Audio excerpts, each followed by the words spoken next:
The death of the head of the Catholic Church, Pope Francis, has sent shockwaves across the globe. Now, despite being a pope, where one gives up on all worldly pleasures and passions, there was one he always clung on to, his love for football. Even when he left watching television, that was 30 years ago. For him, sport wasn't just a means of entertainment. It was a medium to unite the world, making him a popular face in football. The world went into mourning, and in an act of respecting his passing away, matches in Italy and Argentina were suspended.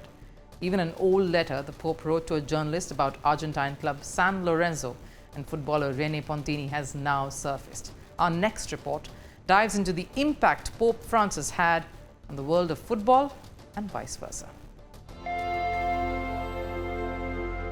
When Cardinal Jorge Mario Bergoglio was elected as Pope Francis in 2013, many Argentines experienced another divine intervention.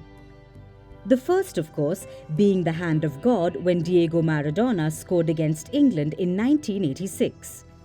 And while the two instances are revered in Argentina's history, it's the shared passion of Maradona and Pope Francis that made these two moments iconic, their love for football. While Pope Francis took a different path compared to Maradona to shape his life, his heart always had a small space for football, a sport he not only grew up watching but also played in the streets of Buenos Aires, just like several other football prodigies in Argentina. But even before he became Pope in 2013, he had given up watching television. But that didn't stop him from showing love for football. He considered sports as a means to unite the world and the values associated with it to reshape the global spectrum. Reason why after his death, football in Italy and Argentina came to a standstill. Matches have been rescheduled and condolences poured in from the football world, including Lionel Messi, who shared a close rapport with Pope Francis.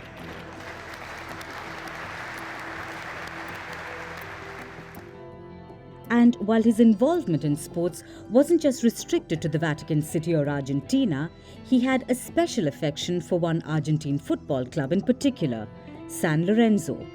So much so that he was a card-carrying member of the club. And one goal that remained inside his heart was one from 1946, scored by René Pontini. He spoke about that goal when he met Argentina and Italy's national teams in 2013. Something none of them had witnessed, and it was one journalist who got the answer in a letter written by the Pope to him.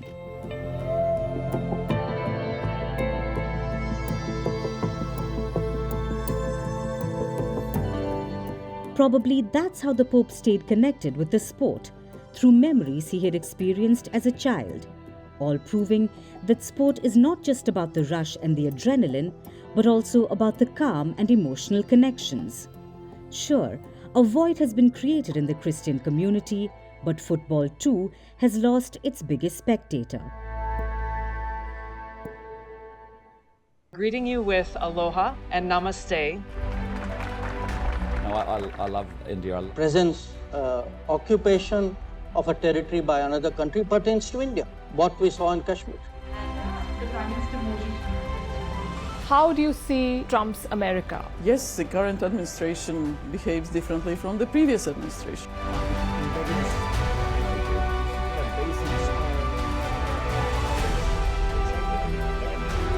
Are you saying that there are foreign powers who are trying to bring down the current government in Syria? Exactly. Bluntly, Iran, maybe Russia too. Prime Minister Modi committed to South-South, cooperation. Not over 50%. Is Ukraine prepared to pay the price for that peace? No compromises at the cost of territorial integrity and sovereignty.